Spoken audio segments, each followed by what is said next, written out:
Al-Fadil Al-Fadil Abang Rahman atau Muhammad Hakim bin Rahman untuk menyampaikan ceramahnya, persembahannya.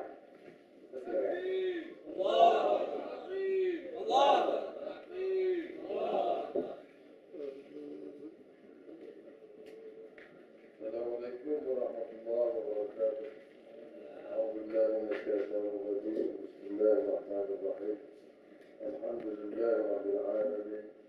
Wassalatu wassalamu ala asyrafil anbiya'i wal mursalin wa ala alihi wa ashabihi wa sahbihi ajma'in. Subhanaka la 'ilma lana illa ma 'allamtana innaka antal 'alimul hakim. Wa la hawla wa la quwwata illa billahil 'aliyyil 'azim. Terima kasih kepada pengurusi majlis dan terima kasih juga kepada yang baru saja mengisi tugas dari saudara Ruslan. Semua yang terlibat dalam pas kawasan daripada desa Tua hingga masuk pada aliran anggapnya dan juga telah mengajukan pada malam ini. Tuan-tuan muslimin dan muslimat rahmati Allah yang bersama dengan Pakatan Rakyat ataupun yang belum berpakat-pakat ataupun yang berpakat-pakat tidak mau berpakat dengan Pakatan Rakyat, saya ucapkan terima kasih kerana sekurang-kurangnya sudi datang untuk mendengar. Dan malam ini bukanlah paksaan untuk sesiapa untuk memilih apa yang tuan-tuan dengar malam ini, bukanlah paksaan, melainkan adalah beberapa buah fikiran. Bagaimana yang telah disampaikan oleh saudara Ruslan tadi tentang dengan itu sebahagian daripada peristiwa-peristiwa ataupun cerita-cerita benar yang berlaku dalam negara. Cuma perbezaannya tuan-tuan nak menerima cerita-cerita itu terpulang kepada kebiasaan. Kerana selalunya orang biasa percaya pada cerita-cerita yang keluar dalam khabar. Kita ni mana ada khabar, kita ada harakah satu saja. Harakah pun dia untuk ahli saja, tak ahli tak nak beli. TV, radio jauh sekali. Jadi inilah saja medium yang kita ada untuk kita bercerita dan beritahu mengenai keadaan semasa. Dan saya tentang menganggap tugas ini bukan tugas ceramah biasa. Saya juga bukan menganggap pentas ini bukan sebagai pentas-pentas hiburan yang biasa saya lalui sebelum ini. Tapi saya anggap dalam saya setiap kali saya dikeluar kerana dipanggil untuk menyampaikan ceramah, sama ada di kedai-kedai kopi, di masjid ataupun di pentas-pentas politik seperti ini, dalam jadual saya kena jihad. Saya kena jihad. Jihad itu adalah kerana saya berniat bila saya keluar dari rumah, baik dipanggil oleh sesiapa saja dari Pakatan Rakyat adalah sebenarnya untuk memperkatakan kebenaran. Dan kebanyakan perkara yang saya katakan adalah mengenai kebenaran dalam soal cara hidup. Sebab itu saya selalu bercerita tentang bagaimana kita semua hari ini dibeboi dan dilalaikan oleh pemerintah yang selama ini membuat kita menjadi mewah, menjadi gagah, menjadi hebat kerana faktor-faktor ekonomi. Dan saya selalu mendedahkan bahawa sebenarnya dalam jangka hayat hidup kita sebagai rakyat Malaysia hari ini, sebenarnya kita berada di aman kemusnahan daripada segi akidah. Itulah yang selalu saya ucapkan. Baik, tuan-tuan dan puan-puan, muslimin dan muslimat yang dirahmati Allah. Apa yang saya maksudkan di sini ialah kita adalah bangsa Melayu, untuk yang Melayu. Dan orang Melayu di tanah Melayu ini keseluruhannya beragama Islam. Penerimaan orang Melayu kepada agama Islam bermula lebih kurang 500 tahun yang lampau. Apabila pedagang-pedagang daripada Gujarat, India bersama dengan pedagang-pedagang daripada Hadramaut. Sebahagiannya adalah merupakan kerabat kepada Rasulullah SAW yang lari ke Yaman. Apabila kerajaan Saudi Arabia bertindak untuk menghapuskan keturunan Rasulullah pada ketika itu. Dan sahabat-sahabat dan juga mengumpulkan kerabat-kerabat kepada Rasulullah ini turun ke sebelah sini untuk mengembangkan Islam. Lama dahulu pada zaman para Meswara, pemerintahan kerajaan Melayu Melaka pada masa itu. Dan kita pada masa itu, maksud saya bangsa kita pada masa itu, memang sudah dikenali sebagai bangsa Melayu. Bangsa kita berada lebih awal di sini daripada kedatangan Islam. Bangsa kita pada satu masa dahulu adalah satu bangsa yang beragamakan anamisme, yang tidak menyembah Tuhan yang satu, yang menyembah pokok, menyembah hutan, membuat berbagai jamuan kepada jin-jin. Dan ada sebahagian daripada orang Melayu, terutamanya yang tinggal di tempat Bujang, Merbuk, Semeling, Kedah, adalah orang-orang Melayu yang beragama Hindu. Pengaruh Hindu lebih awal berada di tanah Melayu. Ekoran daripada pengaruh Hindu itu sampai hari ini kita boleh lihat kadang-kadang pengantin dia lukis batik atas tangan dia. Dia celup apa nama nilai, persandingan. Itu adalah sebahagian daripada budaya-budaya Hindu yang masih ada dalam kehidupan orang lain. Maka ditakdirkan Allah 500 tahun yang lampau, orang-orang Islam daripada Gujarat, India Muslim, bersama dengan orang Arab daripada Hadramaut turun ke pelabuhan Melaka dan mengedarkan fahaman Islam di kalangan rakyat Melaka. Maka ramai rakyat Melaka pada masa itu masuk Islam. Penerimaan Islam rakyat Melaka setelah para Meswara memeluk Islam sangat mudah. Dalam proses itu tidak ada dalam sejarah hidup yang Tun Sri Lanka ataupun siapa pun pada ketika itu bahawa Islam berkembang dengan dihalang oleh Abu Jahal atau Abu Lahab, tidak ada. Maka logiknya kita adalah antara bangsa yang diberi hidayah oleh Allah menerima Islam begitu mudah sekali, sangat mudah, sangat mudah. Dan orang-orang Melayu pada ketika itu pada awalnya yang mula-mulanya tidak ada nama Islam, satu persatu tukar jadi nama Islam. Bila memeluk Islam pada masa itu di atas kefahaman difahamkan bahawa kita ini itu ada penciptanya. Pencipta ini yang mencipta langit dan bumi. Pencipta ini yang mencipta laut dan darat. Pencipta ini yang mencipta segala jenis kehidupan, segala jenis makhluk. Pencipta ini yang menciptakan pelbagai bangsa dan kaum manusia. Pencipta ini yang mencipta keseluruhan dunia ini. Dan pencipta ini namanya Allah. Orang Melayu tanya apa buktinya? Apa buktinya bahawa Allah itu ada? Pak Syekh beri satu contoh paling senang. Ini saya buat cerita. Ini nak semua faham senang kita. Pak Syekh tanya, Pak Syekh kata contoh paling senang. Tuan-tuan suka makan telur ayam? Dia suka. Okey, telur ayam ni, telur dengan ayam, telur dulu ke ayam dulu? Pak Syekh tanya. Orang kampung kata boleh jadi telur dulu. Ada setengah orang kampung kata boleh jadi ayam dulu. Jadi mana dulu? Ayam dulu ke telur dulu? Orang kata telur dulu. Lepas telur baru menetas jadi ayam kecil, lepas ayam kecil baru besar jadi bapa ayam. Jadi telur itu asal daripada mana? Dia nak pusing balik telur asal dari ayam, dia pun dah pening dah. Ayam dulu ke telur dulu, ayam dulu ke telur dulu, lama-lama datanglah pemikiran bahawa ada pencipta telur ataupun pencipta ayam. Cerita senang saja, nak suruh kita faham. Jadi bertolak daripada kefahaman itu bahawa ada pencipta, maka diberitahu pencipta itu namanya Allah. Dan yang memberitahu tentang cerita-cerita gaib ini yang disampaikan kepada kita melalui Rasulullah yang banyak menerima wahyu daripada malaikat, yakni tentera-tentera Allah. Maka orang lain pun datang keyakinannya sedikit demi sedikit, dan selepas mereka yakin, selepas mereka mula mengenal Allah, maka mereka pun melafazkan asyhadu an la ilaha illallah wa asyhadu anna Muhammadar Rasulullah. Dengan maksudnya aku naik saksi tiada Tuhan melainkan Allah, aku naik saksi Nabi Muhammad Rasulullah. Maka jadi Islam. Bila jadi Islam, Islam itu barulah tukar nama. Pasangan suami isteri baru masuk Islam. Bini nama kembar. Suami nama mangkuk. Bila dah masuk Islam, pasal kata kita tukar nama. Nama kembang pun cantik, nama mangkuk pun berguna. Tapi masuk Islam kita tukar. Yang kembang ni biarlah kembang. Bukan nama Islam dapat nama Rosmah.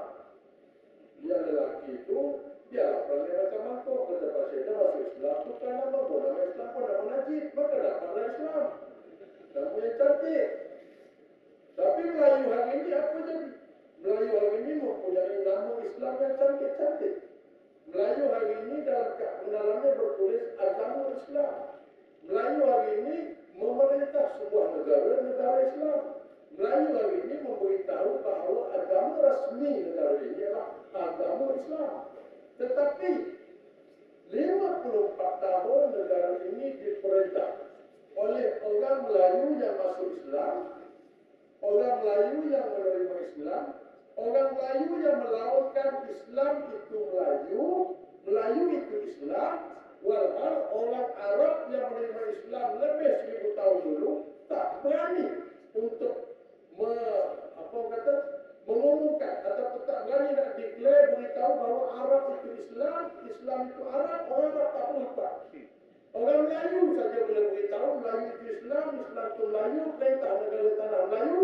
Tetapi agenda pemerintahan selama 54 tahun bermula 1957 hingga ke hari ini 2011 menjelang 2011 kesemuanya bermula dengan nama-nama buku merah, buku hijau, dasar ekonomi baru, dasar pandang ke timur, wawasan 2020, kepimpinan melalui tauladan, Islam Hadari, satu Malaysia, rakyat didahulukan, pencapaian diutamakan, ini tidak dilupakan.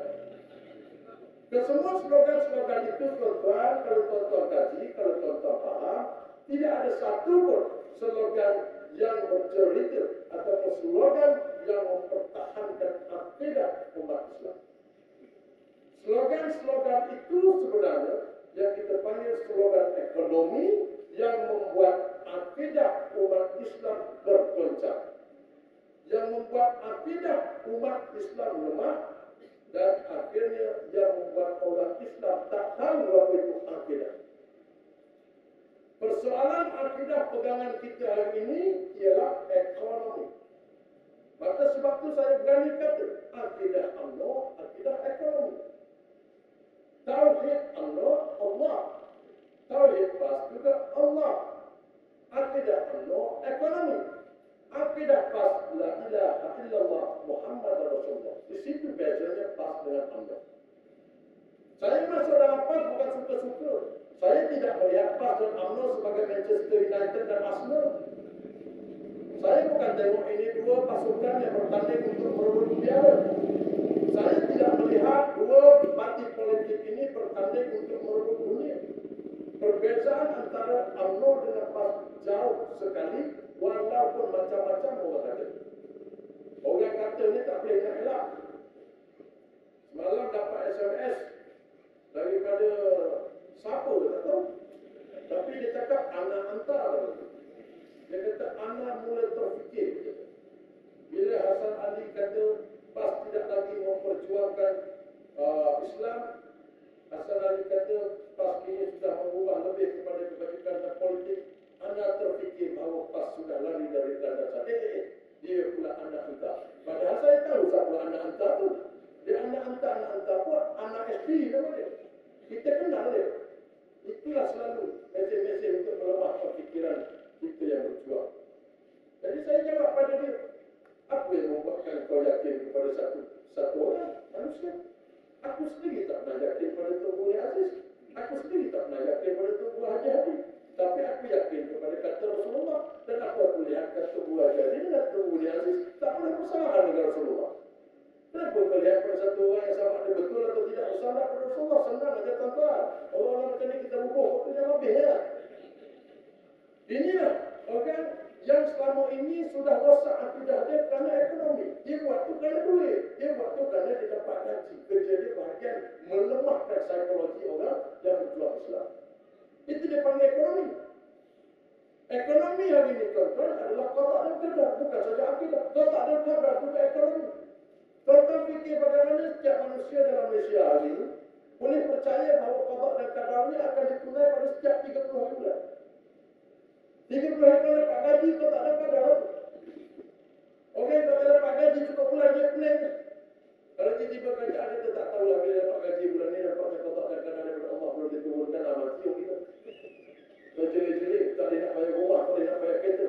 Kita qada dan qadar bulan ni dapat gaji, bayar itu, bayar ini semua cukup. Sebab itulah kita sebenarnya susah nak bercerita pada Islam sesama kita.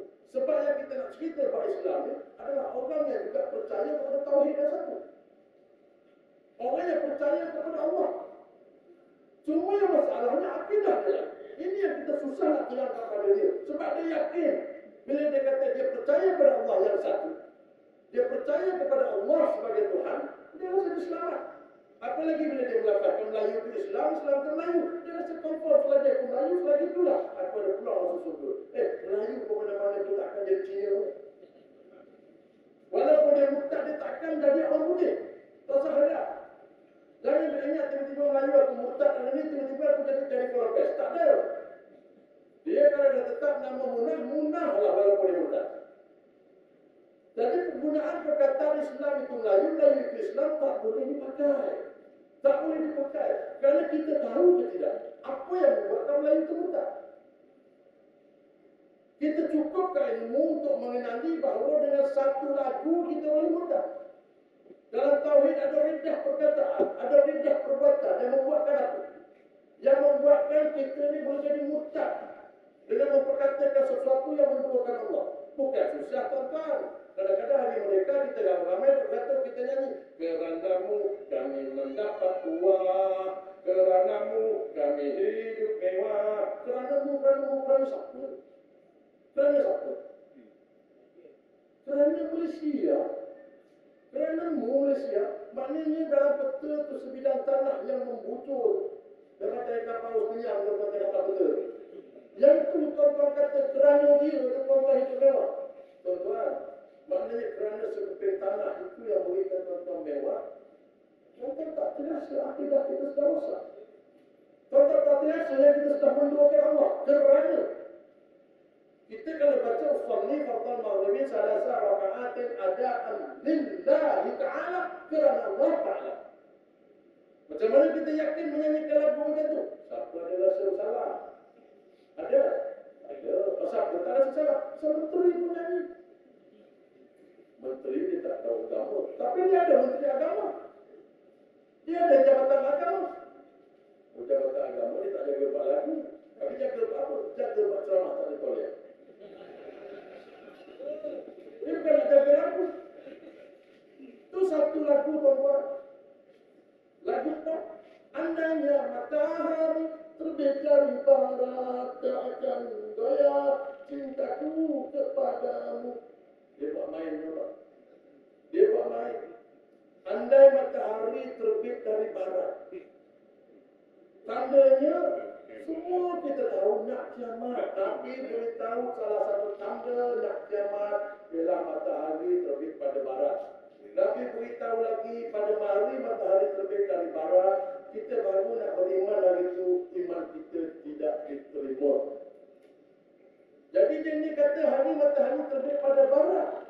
Al-Nabi Yuluh air lagi dengan perempuan tu. Orang nak kiamat semua orang dah panik. Ada satu spesies tu dia pun cinta.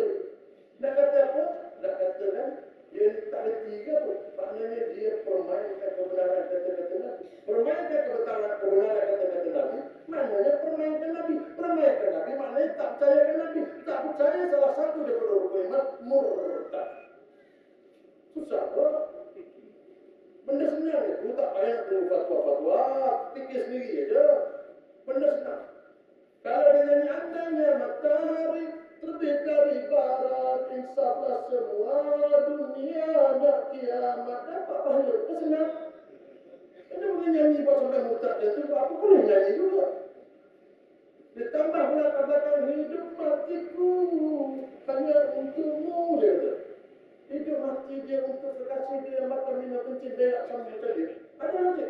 Ada masa cantik boleh lah. untuk pewangi. Cuba dah tua esok. Asyik nak bercakap je. Kita bacalah sembahyang wa mahyaya wa mamati lillahi rabbil alamin. Hidupku dan matiku untuk Allah pentadbir sekalian alam. Dia cakap hidup mati dia untuk kekasih dia. Jadi apa tu? Itu dia panggil bidah perkataan murtad. Saya kata, bukan saya kata. Guru saya kata. Saya sampaikan itu. Ini bukan betul. Siapa yang boleh tahu? Tak boleh tahu pun. Nyanyi je. Menyanyi tak kisah. Pergi karaoke. Yang tersayang pilihan kamu. Lagu Indonesia sudah dinyanyikan di Indonesia ni oleh Iwan Amalina. Alhamdulillah hari ini Iwan pun sudah kembali ke pangkat jalan, sudah bertaubat, dan sudah menyanyikan lagu-lagu yang bersuatu tauhid. Amalina sendiri pun sudah bertaubat, sudah jadi seluruh pernah masa, peluang dah labuh. Alhamdulillah ada kesedaran. Tapi orang yang tak sedar-sedar macam mana? Orang yang sedar itu kerana dia bertemu dengan ilmu yang membuat dia sedar. Kita dalam Malaysia, ilmu apa yang penting untuk buat kita sedar? Ilmu apa yang penting? Adakah kalau kita nak minta kerja DO, dia tanya ilmu tasawuf berapa dapat? Ilmu tauhid berapa dapat? Ilmu fiqh berapa dapat? Dia tak tanya. Kalau nak jadi DO, dia tanya ilmu alam dulu. Nak jadi kerja bank, matematik dulu. Nak kerja pejabat Felda, dia tanya ilmu sains dulu. Dia tak tanya. Kalau nak jadi Perdana Menteri, syarat-syarat untuk masuk bertanding sebagai ahli politik, supaya keutamaan yang diutamakan ialah lulus pada peringkat imtiaz dalam bidang tauhid, mampu. Lulus dalam peringkat cemerlang dalam bidang tasawuf, lulus dalam bidang cemerlang dalam peringkat fiqh, mampu. Jadi orang yang ingat ilmu tauhid, tasawuf, fiqh ni tu imam aja lah. Tu imam bukan jaga duit rakyat. Tu imam tak jaga duit rakyat. Yang jaga duit rakyat ni lah nak kena ada ilmu tauhid yang kuat, takut kepada Allah. Nak kena ada ilmu tasawuf yang kuat, hatinya bersih. Pasal kata 250 juta duit, 250 juta ekor lembu boleh tak cubit sikit pun nak amanah betul. Bagus betul. Orang yang jaga-jaga duit ni semua, orang yang menceritakan bagaimana nak buat duit. Orang yang cerita bagaimana nak besarkan negara adalah orang yang suka kepada kebesaran. Orang yang cerita nak buat untung adalah orang yang suka kepada keuntungan. Jadi macam mana kita boleh ambil orang yang suka kepada keuntungan untuk bercerita tentang nak beri untung kepada rakyat? Tak logik. Orang yang suka kepada keuntungan, dia tidak akan beri untung lebih pada orang lain selepas dia untung berlebih-lebihan, baru dia beri orang. Mana boleh dia cakap kita nak memberikan kepada rakyat kemewahan pembangunan. Saya sebagai Perdana Menteri, saya tak kisah. Saya pakai selipar Jepun untuk memastikan pun takut. Jadi rakyat mewah, semewah. Mana pernah pemimpin itu? Pemimpin yang datang depan orang-orang ramai itu semua, dia bercakap, jam tangan dia tengok berapa. Baju batik aja RM4,000. Datang turun kita kat kampung punya susah. Pasal menteri dia datang, sebeli lembu. Bubuh kapet, buat jemaah. Satu hari seminggu orang kampung tak kerja, siap menteri dah datang. Menteri datang bercerita. Kita akan menjadikan jalan Pak Lorong di kampung ini. Jejantas bersepang sil. Satelit lintang pukang, semuanya akan yang duduk kat atas selipur tak mampu dah beli. Dia cakap, ini mana betul, tuan-tuan? Tengok sendiri dengan mata. Tuan-tuan tengok sendiri dengan mata. Ini orang Melayu yang tak ada akidah. Orang Melayu yang tidak lagi berpegang kepada akidah la ilaha illallah. Tiada Tuhan daripada segala sesuatu yang hebat, yang kaya, yang besar, yang untung, yang tinggi, melainkan Allah. Senang. Jadi orang yang melihat Allah dalam hidupnya, orang yang menjadi pemimpin, kerana tahu dia diamanahkan oleh Allah untuk menjadi pemimpin kepada manusia. Sebagaimana Rasulullah sallallahu alaihi wasallam yang tahu dia diutuskan untuk menjadi pemimpin kepada manusia. Bahkan Rasulullah itu kalau nak kaya, Allah pasal kata susahlah, Allah boleh jadikan bukit Uhud tiba-tiba jadi emas saja. Boleh jadi kaya, tapi Nabi tak nak. Nabi rela hidup susah sampai hari nak mati, berapa hari lagi Nabi nak wafat, hulu ke hilir Nabi bimbang, umat ini semua akan rosak akidah. Pemimpin kita dekat nak pilihan raya susah hati, hulu ke hilir, takut undi hilang. Kita melihat hari ini ke dalam persoalan sepohon pokok yang buah-buahannya rosak. Pokok mangga sepohon, petik sebiji, kopi ada ulat. Petik sebiji, kopi ada ulat. Sepohon pokok semua berulat dah. Ambil sepokok, ambil sebiji, tengok ada syarikat ke dalam. Ambil sebiji, tengok ada taskah ke dalam. Ambil sebiji, tengok ada jabatan dan menteri ke dalam. Ada tu. Dalam tiap-tiap buah dan sepuluh pokok. Maknanya apa tuan-tuan? Tuan-tuan mesti biasa dengan pertanyaan. Sepohon pokok yang buahnya banyak berulat, bermakna kita tanam dulu tak elok. Benih ni tak baik. Tak dijaga masa pembesarannya. Tak dijaga elok daripada serangga. Serangan gacor. Bila dah besar, semua buah berulat, nak tunggu lagi tu. Kita pergi jumpa Noh Omar, Menteri Asas Tani.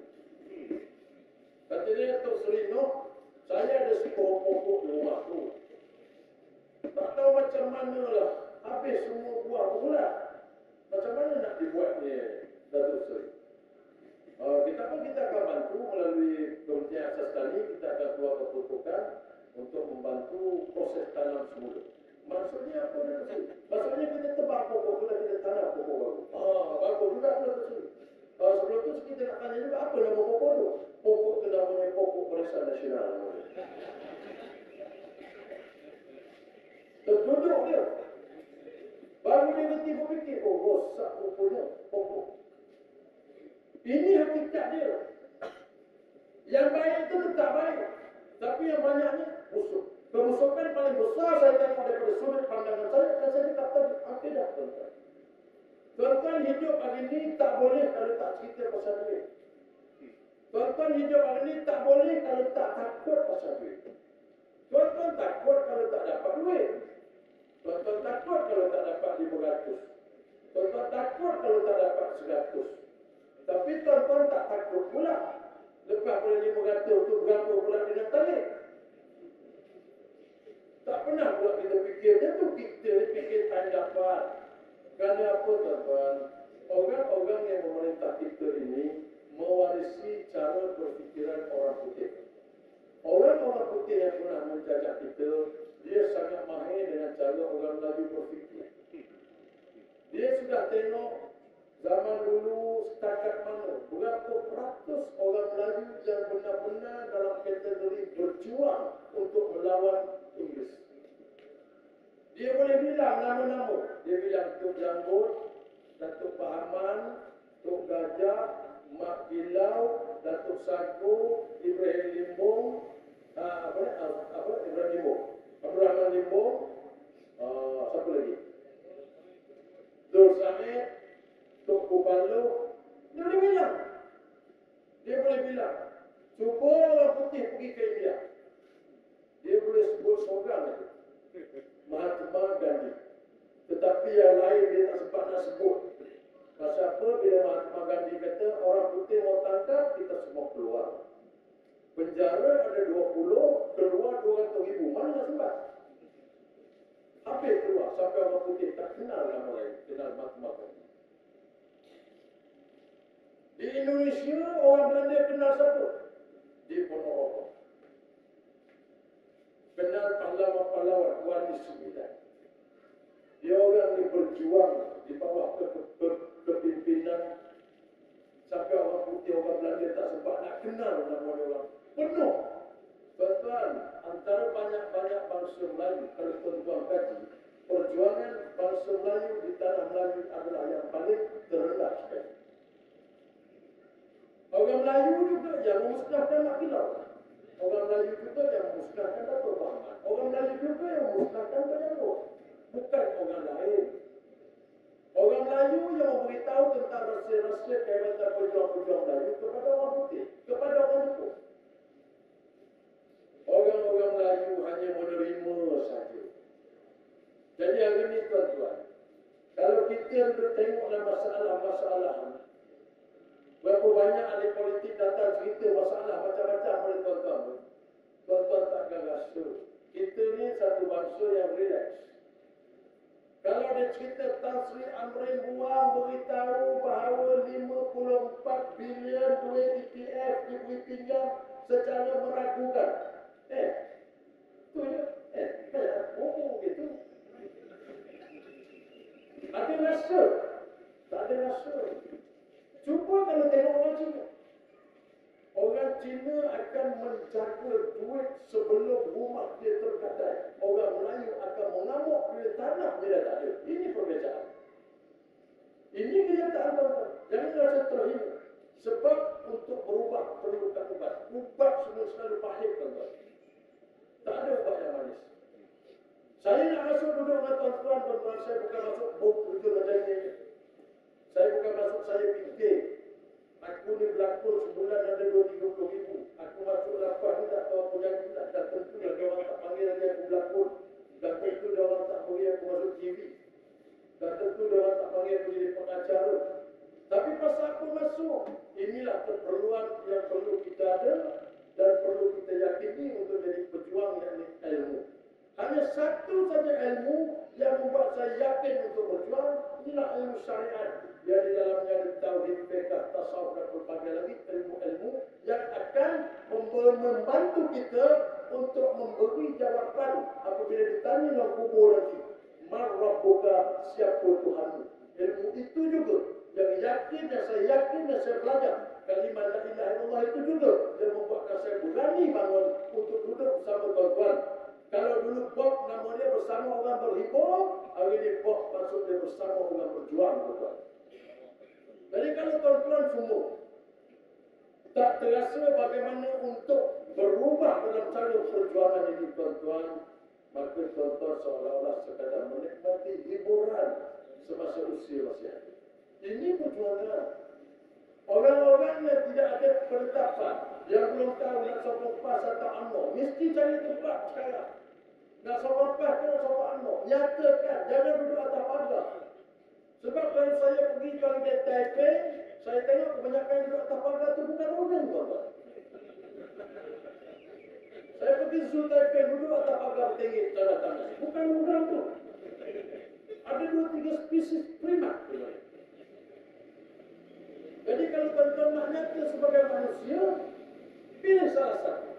Sebagai orang Melayu Islam nak PAS atau UMNO, pilih. Ini perjuangan.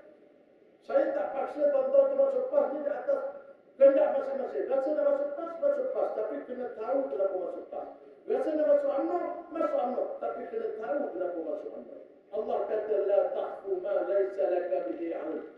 Jangan kau mengikut satu perkara yang kau tidak ada ilmu dengannya. Inna sam'a wal basara wal fu'ada kullu ulaika kana mas'ula. Sesungguhnya pendengaran, pemandangan hati, setiap sesuatu akan ditanya. Kalau ditanya kenapa kau masuk PAS? Oh, kita kata kau berjuang Islam tak? Di Malaysia masuk hidup. Ya. Kau berjuang dengan siapa? Dengan PAS. Bagus. PAS apa kau masuk PAS? Pasal saya menyampah. Pemuda UMNO ke kampus saya 2 kali buat rumah pergi Medan, nama saya tak masuk. Tak boleh. Tak boleh. Neraka juga jawabnya. Walaupun ahli PAS.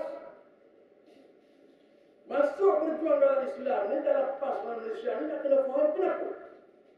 Saya buat kajian. PAS ini sebuah parti yang terkeluar daripada UMNO. Kerana perbezaan pendapat pada peringkat awal dulu, UMNO yang terlalu bercerita tentang ekonomi semata-mata, tentang kehendak dunia saja. Ada sekumpulan manusia daripada zaman Ustaz Abu Bakar Bakir, terus ada Dr. Burhanuddin Helmi yang bercita-cita nak jadi Islam, yang nak berjuangkan Islam. yang percaya bahawa hidup ini perlu berdasar kepada doa Rabbana atina fid dunya hasanah wa fil akhirati hasanah, maka mereka pun menemukan pas lepas tidak percaya dengan dasar-dasar yang dibawanya. Jadi bila percaya berada lepas, maka perlembagaan sudah terpulang iman dan takwa. Berada dalam UMNO, kita akan menjaga ekonomi orang Melayu. Tanpa UMNO, orang Melayu akan menjadi lemah. Islam tidak akan dapat dibangunkan. Kerana UMNO lah yang mempertahankan negara ini selama ini. Bersatu, kita bersatu. Kita rumpun Melayu. Ada ciri India bertahu. Bersatu Melayu saja asabiah. Lambang kita yang gagah dipandang mulia dan indah. Lambang-lambangnya pun. Kalau lambang kita pandang gagah, lain macam pun itu. Lain macam berhala mana. Kalau pandang gagah percaya dapat macam berhala itu bukan main-main. Boleh menyanyi. Pasal ilmu tak ada. Masuk dalam pas ini kerana kita faham sekumpulan manusia ni nak perjuangkan Islam. Nanti orang kata, kalau salah, ketua tempat aku, bukan aku tak tahu. Dia begitu ni, tak boleh tengok seorang di atas ramai. Dalam pas ni ada 4 jenis golongan. Dalam pas ni ada golongan yang mengajar. Dalam pas ni ada golongan yang belajar. Dalam pas ada golongan yang mendengar. Dalam pas ada golongan yang suka.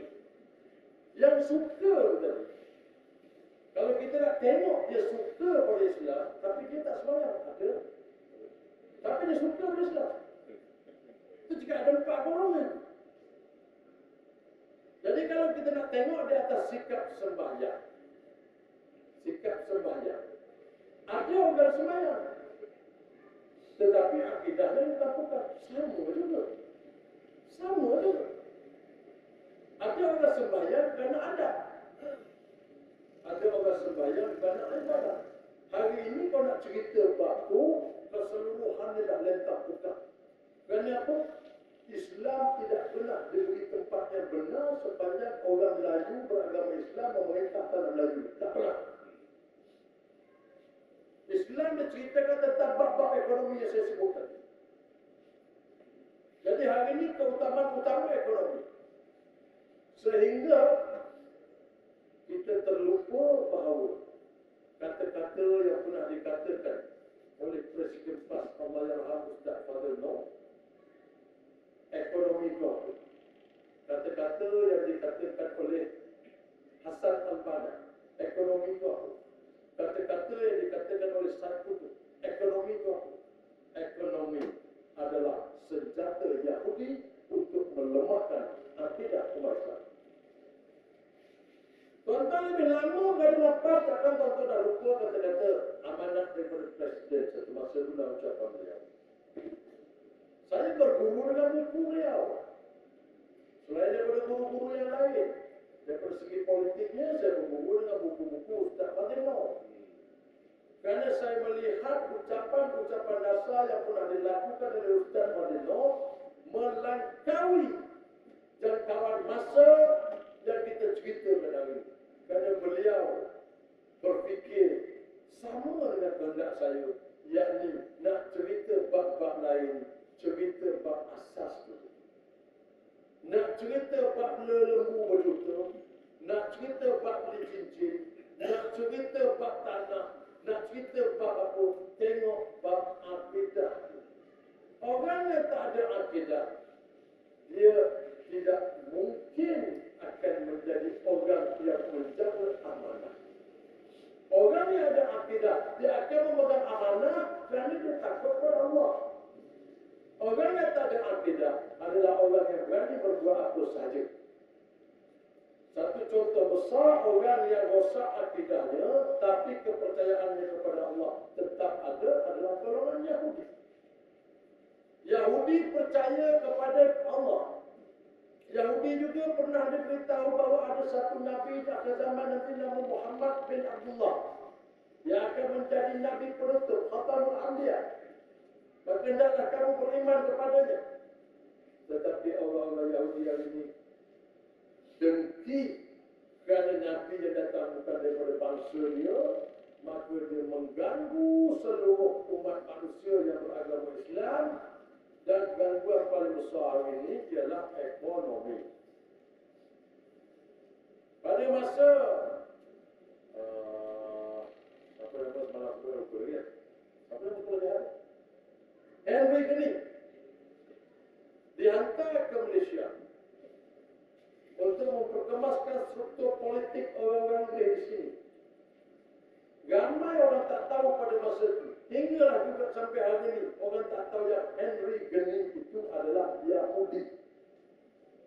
Ramai orang tak tahu yang Henry Gening itulah yang merampas tanah Palestin dalam peperangan seawal 50-an dulu. Ramai orang tak tahu. Dia dihantar ke tanah Melayu untuk menyusun atur cara politik. Dan akhirnya setelah mendapat satu parti yang akan mewarisi cara perjuangan mereka ini UMNO, maka mereka kembali. Dan hari ini UMNO tidak akan berubah. Tidak akan berubah. Tidak semudah kita kata. Tidak semudah Tok Boni Haji kata. Kalau UMNO mendahulukan Islam, kita semua ubah. Tidak semudah itu. Bukan semudah itu. Kerana akidah ini benda yang tidak nampak. Akidah ini benda yang perlukan keyakinan. Akidah ini benda yang perlukan kesedaran. Akidah ini satu perkara yang memerlukan kita kenal kepada pencipta yang khalik. Hari ini kita nak cerita kenal Allah, susah lah tuan-tuan. Nak cerita kenal Allah. Kalau tak kenal Allah, macam mana nak takut? Takut pula hal lain. Saya beri contoh lah dalam maran ni ada seorang paling samseng nama dia Sarif. Tapi dia samseng zaman muda dulu. Samseng dia pun setakat curi air, curi basikal zaman tu. Masa tahun-tahun 60-an. Lepas tu dia hilang, lama hilang, tak tahu mana pergi. Tiba-tiba tahun 2000 ni tahun milenium dia balik. Orang kampung tengok, ayam lagu dah kalah orang kampung balik. Dia pun senyap balik ke kat surau. Budak-budak kat surau generasi baru tak tahu siapa Sarif ni. Hari-hari kacau Sarif, sorok selipar Sarif.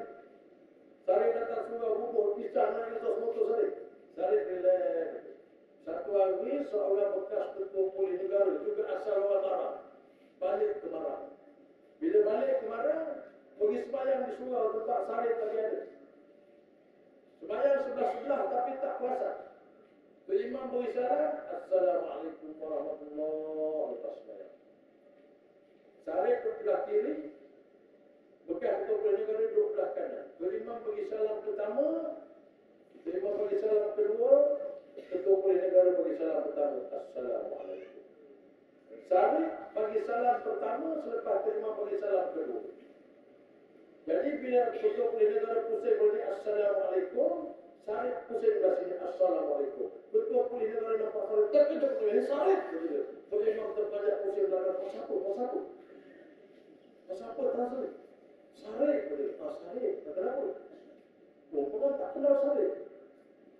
Sarif pun pelan-pelan malu bangun keluar. Pergi. Naik foto balik.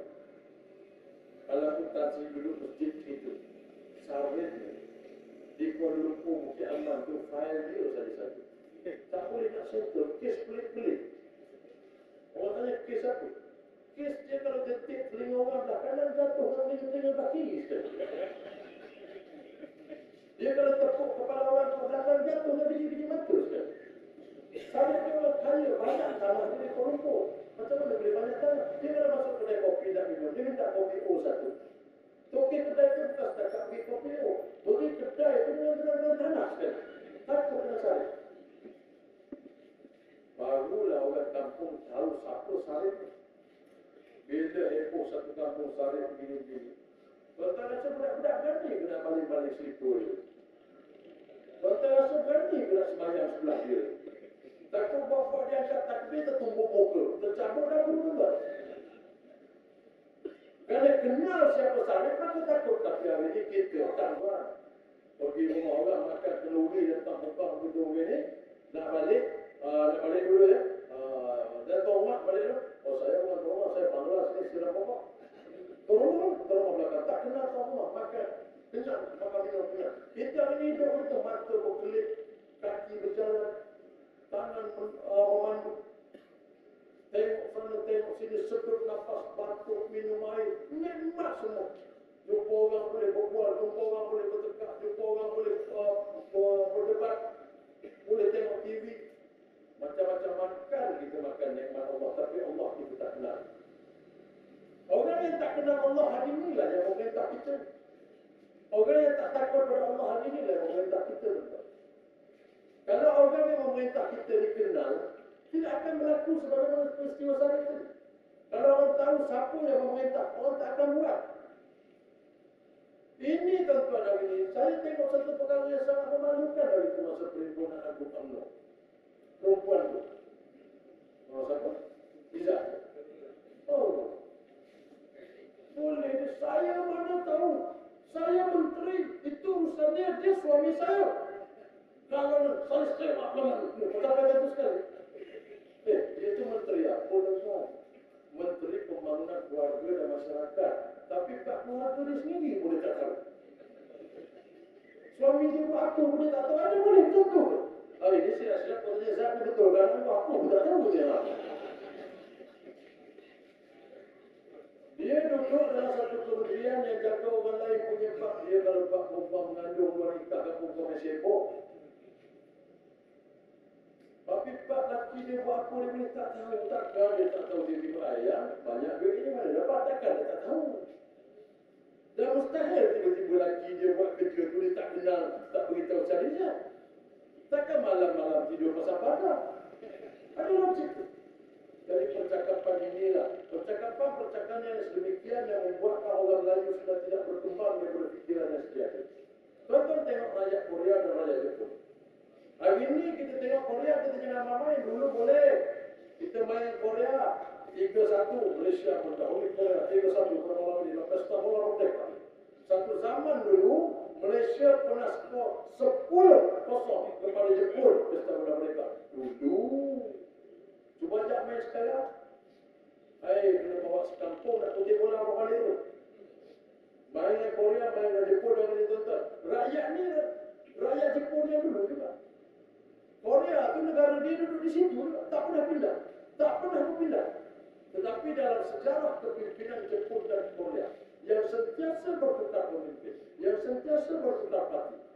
Betapa beberapa kali kita dah dengar pemimpin dia mengakui dia silap dalam kepimpinan dan dia letak jawatan. Kita ada jumpa pemimpin dulu. Kita jumpa pemimpin, dia salah. Dia berani lagi cakap banyak. Pasal apa? Pasal dia tahu sejarah perjuangan rakyat Malaysia tak akan bangun.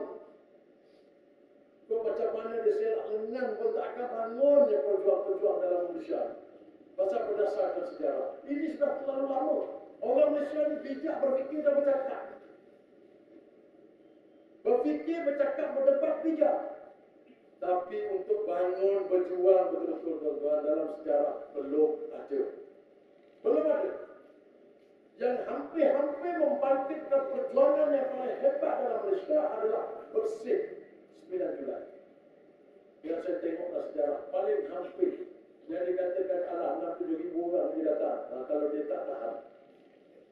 Dia tahan tu pun 670. Kalau dia tak tahan dari itu tuan-tuan, tak cukup segala makan minum dan korupor. Tapi boleh satu pemimpin pula. Satu pemerintah yang menahan untuk orang Melayu keluar.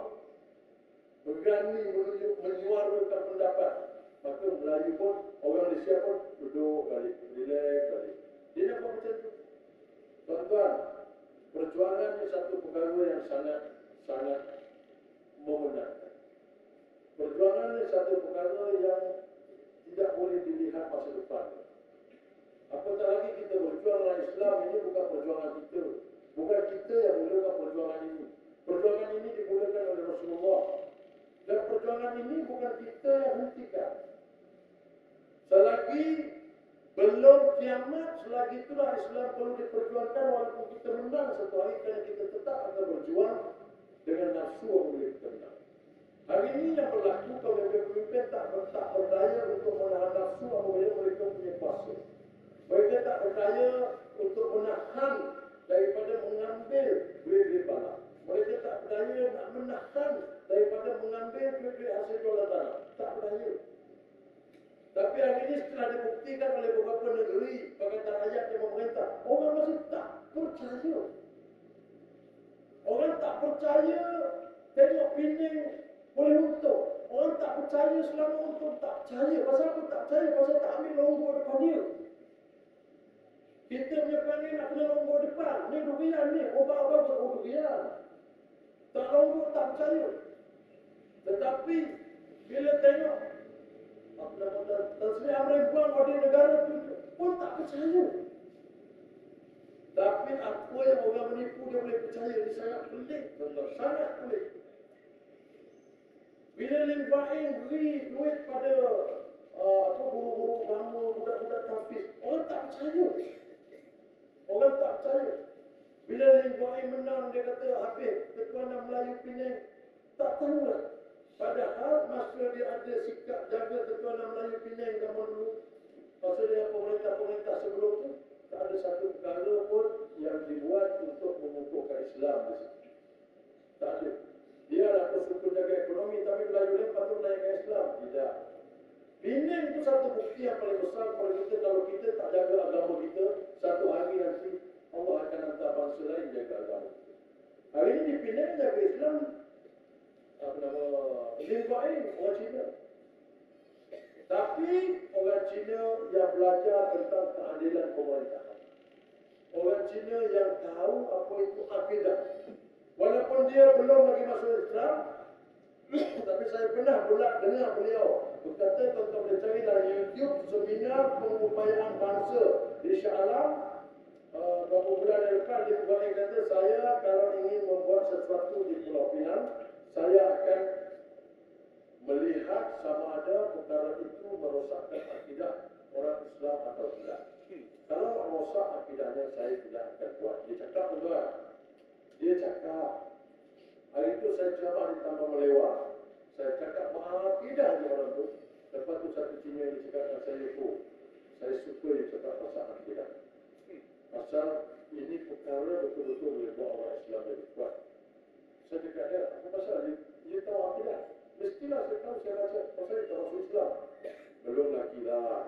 Tuan-tuan tahu siapa itu? Tian Chua. Ustaz Tian Chua. Dia tahu saya cakap dia tahu apa akidah. Cuma dia cakap belum lagi masuk Islam. Bermakna apa tuan-tuan? Bermakna orang-orang yang tidak lagi masuk Islam, dia mula memahami Islam. Lim Bain orang baca doa di Penang. Dia datang satu majlis, kemudian penganjur majlis itu datang lambat. Dia terus suruh mulakan Lim Bain itu, Ustaz Rashidi, Ustaz doa dulu. Lim Bain suruh Ustaz mulakan majlis dengan doa. Dia nak start ucapan. Ustaz Rashidi berjumpa, doa semua. Dia boleh tak doa di tengah bawah. Tengah-tengah doa, telefon Ustaz Rashidi masuk mesej. Ustaz Rashidi pun buka telefon dia mesej. Buka tangan dia doa dengan mesej. Dia boleh panggil Ustaz. Doa tangan Ustaz. Dia boleh suruh Ustaz Rashidi angkat dua tengah doa tu. Tapi tuan-tuan, kita jangan rasa malu. Saya punya sejarah. Tuan-tuan perhatikan orang-orang Cina yang masuk Islam. Orang-orang India yang masuk Islam. Dia masuk Islam kerana dia faham. Kita masuk Islam kerana kita lahir dalam keluarga Islam. Beza. Orang Cina masuk Islam, orang India masuk Islam, tak berapa tahun, dia Islamkan lagi ramai orang. Kita 54 tahun hidup sebagai Islam. Orang Islam yang memerintah. Cuma angkat tangan di sini untuk hadiah RM100. Melainkan orang-orang yang kerja di Perkim Jaminan. Siapa yang pernah bercerita tentang kalimah la ilaha illallah kepada kawan-kawan dan kenalan yang bukan Islam? Siapa yang pernah bercerita tentang kalimah la ilaha illallah kepada rakan-rakan yang bukan Islam? Kalau ada, mungkin ada 2-3 orang yang malu nak angkat. Tapi majoritinya tidaklah. Mengapa kita orang Islam malu nak ceritakan kehebatan Islam kita kepada orang bukan Islam? Kalau kita dengar ayat bahawa aku jadikan kamu bersuku-suku berkawan-kawan supaya kamu berkenal-kenalan, berkasih sayang antara satu sama lain, kenapa kita tak cerita? Kerana pemimpin kita tidak menggalakkan soal itu dalam perkembangan hidup kita. Sebab tu bila Tuan Soilet boleh mempermain-mainkan hukum hidup, Najib dia kata apa? Tak tahu. Kerana dalam YouTube, Najib dan Zamri dia ada sebut tentang channel YouTube 40 lepas, Najib sebut dia pakai baju biru, Zamri pakai baju biru belakang. Dia belakang dia kat sini. Baju Najib pakai baju biru, Zamri pakai baju biru, cuma Nazri tu kulit dia gelap sikit. Najib kulit dia putih sikit. Dia cakap, saya tahu, kita tahu hukum hudud itu hukum Tuhan. Kita tahu dia hukum Tuhan. Tapi untuk menjalankan di Malaysia, ianya belum lagi menjadi realiti. Kerana kalau kita tanya kepada ulama-ulama pun, ianya belum lagi sebagai satu realiti. Saya begitu lebih kurang ayat ini, tapi saya fahaman daripada yang saya faham tentang dia cakap maksudnya untuk menjalankan hukum hudud di Malaysia ini, kita kena Islam keseluruhan baru boleh buat. Itu maksudnya. Saya faham itu yang dia cakap. Tapi tuan-tuan, kok mana-mana pun, kalau dia cakap macam tu, dengan tidak memahami apa itu hukum hudud. Sedangkan hukum hudud ni, kalau kita tak faham, orang yang faham cakap, kita ikutlah. Tak payah susah sangat. Tapi dia berani cakap sebagai Perdana Menteri, dia boleh cakap apa saja. Percakapan begitu merendahkan hukum hudud. Apalagi kalau mengatakan bahawa hukum hudud tidak sesuai, bermakna Allah juga tidak sesuai. Itu maksudnya. Kerana hukum hudud itu hukum Allah. Tapi orang berani berkata demikian pasal apa? Pasal orang Islam tidak tebal keislaman. Orang Cina, India yang baru masuk Islam, dia pun Islam pada bila Tuan Soilet kata, Najib tak balik kata apa? Tapi realitinya sebenarnya di alam akhirat. Apa yang berlaku akhirnya semasa Tuan Soilet nak dibuang ke dalam neraka. Kerana dia tak Islam sampai kahwin. Tuan-tuan rasa apa? Tuan Soilet akan tanya Allah tahu. Dia tanya Allah, dia kata, ya Allah, saya tidak tahu bahawa Islam ini agama yang benar. Saya tidak tahu tentang kenyataan tiada Tuhan melainkan Allah, Nabi Muhammad Rasulullah. Kerana kawan-kawan saya, Mahathir, Pak Lah, Najib tak pernah beritahu saya. Ini bukan main-main, ini perkara betul. Orang-orang yang bukan Islam, yang berada di sekelilingnya kita, yang tak pernah mendapat cerita tentang Islam, kerana kita tak cerita tentang Islam pada mereka, kita akan dipertanggungjawabkan. Kita tak lepas, teman. Kita tak lepas. Saya dulu satu masa zaman saya duduk dengan Susan Ho, pelakon Cina. Saya tak berani nak cakap dengan dia. Saya tak berani nak cakap dengan dia, Pak Agama. Pasal apa? Saya pun tak sembahyang. Tapi hari ini, tuan-tuan, insya-Allah. Insya-Allah. Kalau betul caranya, tak berapa lama lagi Susan Ho masuk Islam. Insya-Allah. Saya dah berani cakap. Dan dia berani bertanya kerana melihat saya berubah. Kenapa saya berubah? Maka saya cerita sebab apa saya berubah. Saya berubah kerana kefahaman. Saya berubah kerana keyakinan. Dan saya berubah kerana pegangan. Maka saya berubah. Bila saya berubah, dia tanya, saya beritahu, dia terus rasa macam dia perlukan sesuatu dalam hidup. Baru dia rasa dia perlukan sesuatu. Maka saya tak malu-malu lagi nak beritahu dia, Susan, kita sebenarnya ada satu Tuhan saja. Tuhan inilah yang buat orang Cina, Tuhan inilah buat orang India, Tuhan inilah buat orang Melayu, Tuhan inilah buat orang Putih, Tuhan inilah buat kucing, Tuhan ini. Tak akan ada banyak Tuhan juga. Kalau ada banyak Tuhan juga, satu Tuhan tak hujan, satu Tuhan tak mau hujan, dia gaduh. Boleh jadi sekejap hujan, sekejap panas, sekejap hujan, sekejap panas, kita pun penat juga. Dia pun fikir, dia bersegi logik, betul. Saya cerita bab telur dengan ayam sambil-sambil gurau. Dia fikir segi logiknya betul. Sekarang tuan-tuan bila saya rasa yakin dengan keislaman saya. Bukan kerana saya yakin Islam, saya berani lepas. Kerana saya yakin tentang keislaman saya masuk PAS. Tapi orang salah tafsir, buat masuk PAS, buat serahkan orang surga masuk PAS. Orang yang cakap macam tu, dia akidah dia pada jahannam tu. Dia cakap macam tu pada jahannam, salah. saya tak senang masuk syurga lah. Macam-macam dia kata tu, kutuk-kutuk tu senang sangat nak buat kita masuk syurga. Alhamdulillah. Kita berdoakan dia masuk syurga sekali dengan kita. Jadi, bila saya ada yakin dengan keislaman saya tak malu nak cerita kepada orang-orang yang Islam. Inilah yang dia beritahu kepada kita.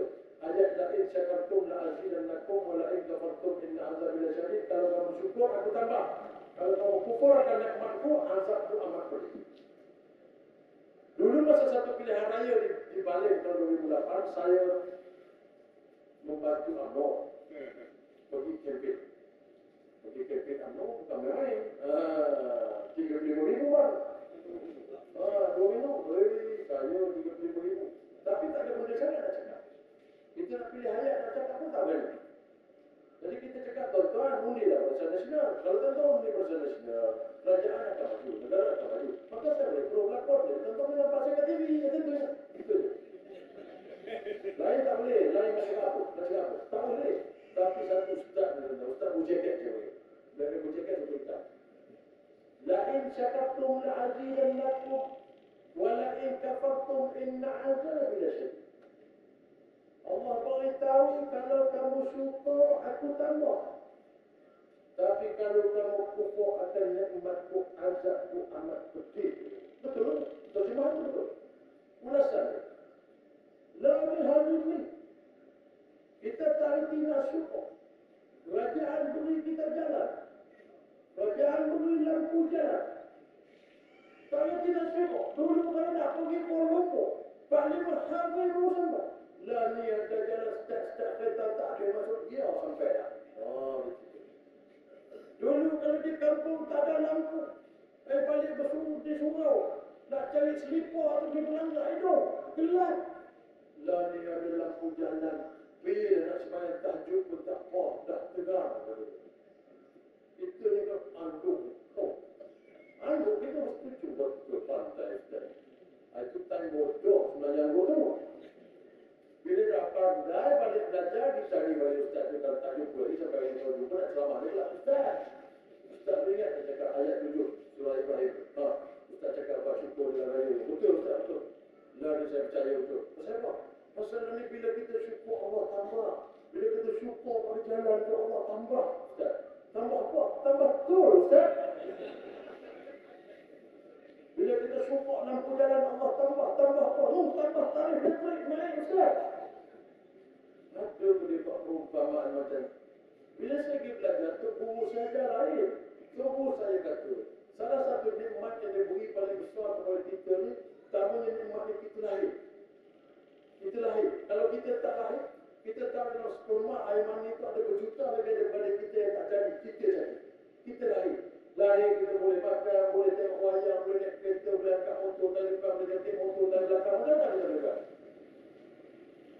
Antara lain nikmat diberi pada kita nikmat lahir dalam Islam. Lepas tu daripada situ kalau menjalani hidup yang betul, dia berikan kita nikmat untuk mengenal iman. Tapi kita nikmat lahir dalam Islam, kita tak pakai Ustaz. Kita lahir dalam Islam, kita tak pernah ceritakan nikmat kita ni pada orang yang bukan Islam. Kita tunjukkan bahawa Melayu di Islam, Islam itu Melayu. Lama-lama orang tak Islam tengok teruknya orang Melayu, maka dalam definisi dia teruklah Islam. Orang yang bukan Islam ini melihat Islam yang Melayu buat Islam itu. Dia ingat sebenarnya Melayu menjalankan kerja Islam pada waktu sembahyang saja, pada waktu puasa saja, pada waktu zakat saja, pada waktu haji saja.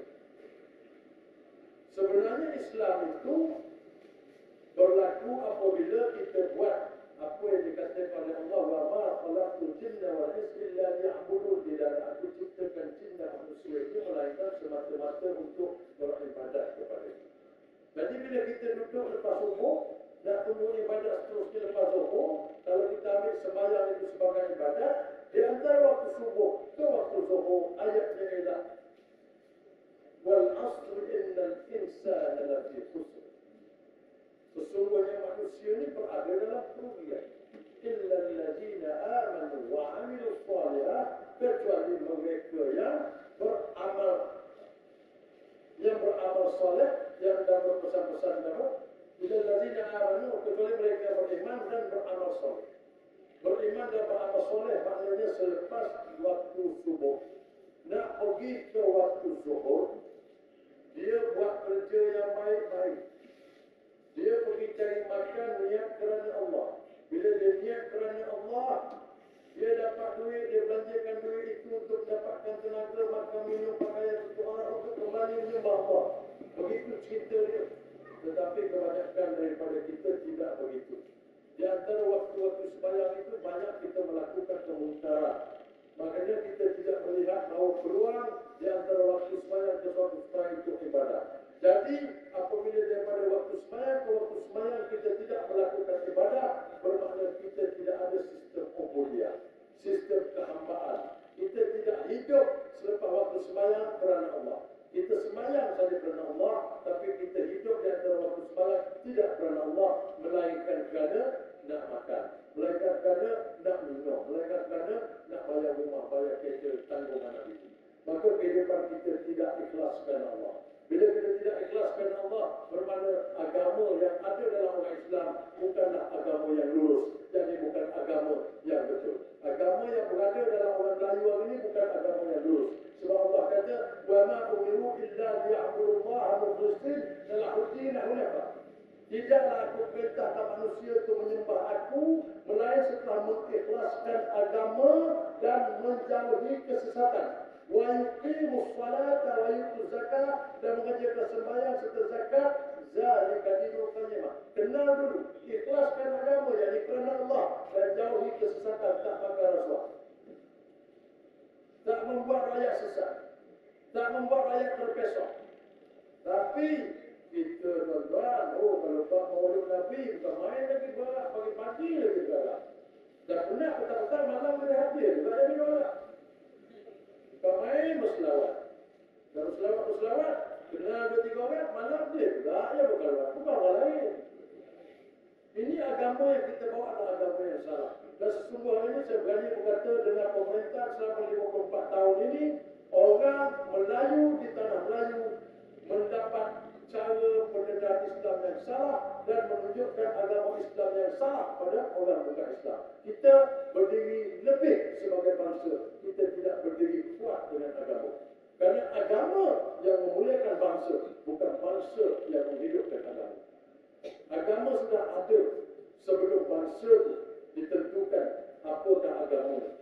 Tapi hari ini tuan-tuan, UMNO berani berkata kalau tanpa UMNO, Melayu tak akan berkuasa. Kalau tanpa UMNO, agama akan hilang, Islam akan hilang taruhan. Tengok tuan-tuan. 54 tahun sudah membuktikan kepada kita bahawa agama yang dijaga oleh Barisan Nasional ini sudah dianam akidahnya.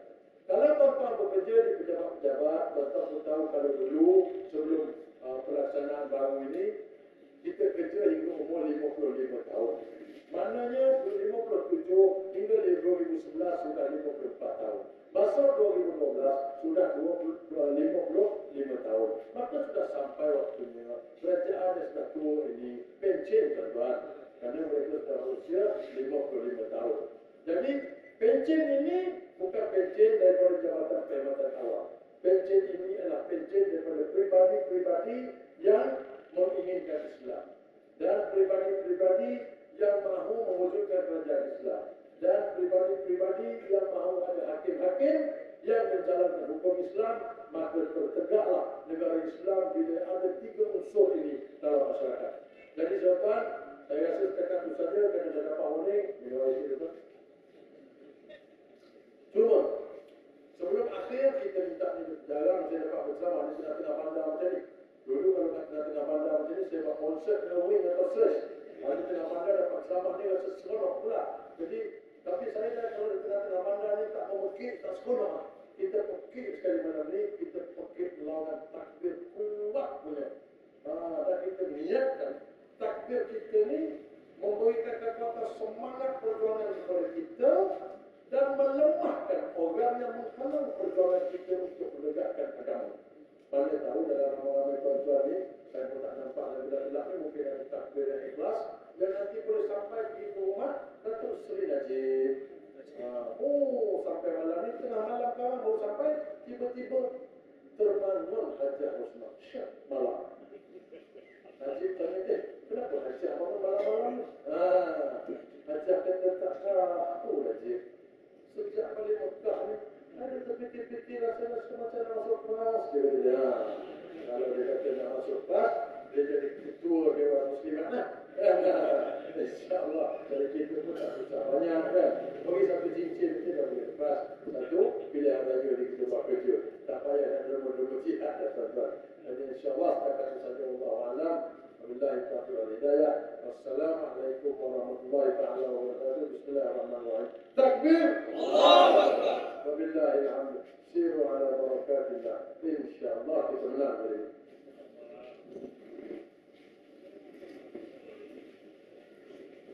Alhamdulillah, pihak majlis mengucapkan ribuan terima kasih kepada saudara ulama yang telah merupas dan menerangkan kepada kita sebentar tadi. Mudah-mudahan pada penutupan atau setelah kita semua berada di penghujung bulan hijrah ini, kita semua dapat berhijrah daripada barisan Islam kepada barisan ayat. Marilah sama-sama kita ucapkan majlis kita berbarati dengan bacaan tasbih kafarah dan surah Al-Asr. Subhanallah wa bihamdihi, asyhadu an la ilaha illa anta, astaghfiruka wa atubu ilaik. والعصر إن الإنسان لفي خسر الذين آمنوا وعملوا الصالحات وتواصوا بالحق وتواصوا بالصبر. السلام عليكم ورحمة الله وبركاته. تكبير! تكبير! تكبير!